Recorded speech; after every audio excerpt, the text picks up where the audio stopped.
তারেক রহমান সাহেব যেটা বলেন সেটা করে দেখান এবং উনি দেখিয়েছেন। এটাই হচ্ছে নতুন বাংলাদেশ। আজকে এই চমৎকার অনুষ্ঠান ব্যক্তি নয় পরিবারের উন্নয়নের মূল একক ফ্যামিলি কার্ড ডিস্ট্রিবিউশন প্রোগ্রামের আজকে আমাদের সম্মানিত প্রধান অতিথি আপনাদের এই এলাকার মাটি এবং মানুষের নেতা চট্টগ্রাম অবিসংবাদিত নেতা আমাদের গণপ্রজাতন্ত্রী বাংলাদেশ সরকারের মাননীয় অর্থ এবং পরিকল্পনা মন্ত্রী, সম্ভবত বাংলাদেশে চট্টগ্রামে প্রথম আমরা অর্থমন্ত্রী পেয়েছি, ঠিক আছে, জননেতা জনাব আমির খসরু মাহমুদ চৌধুরী।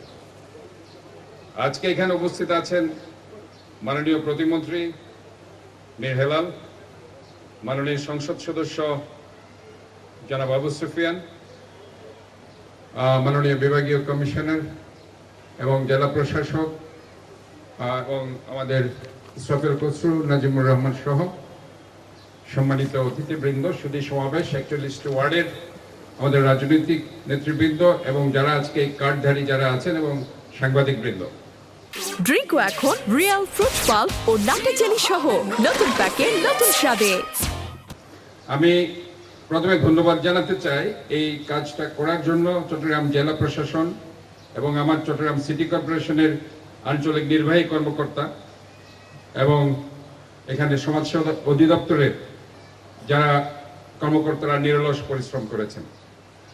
আপনারা জানেন যে এই 16 মাসে আমরা কিছু টিসিবি ফ্যামিলি কার্ড দিয়েছি, যেখানে বয়স্ক ভাতা, বিধবা ভাতা এবং নিত্য প্রয়োজনীয় দ্রব্যের 50% 40% ডিসকাউন্ট আমরা এই কার্ডটা আমরা দিয়েছি। প্রায় 4 লক্ষ পরিবার সে কার্ডগুলো করা হয়েছে, 3 লক্ষ পরিবার পেয়েছে, আর 1 লক্ষ পরিবার বাকি আছে।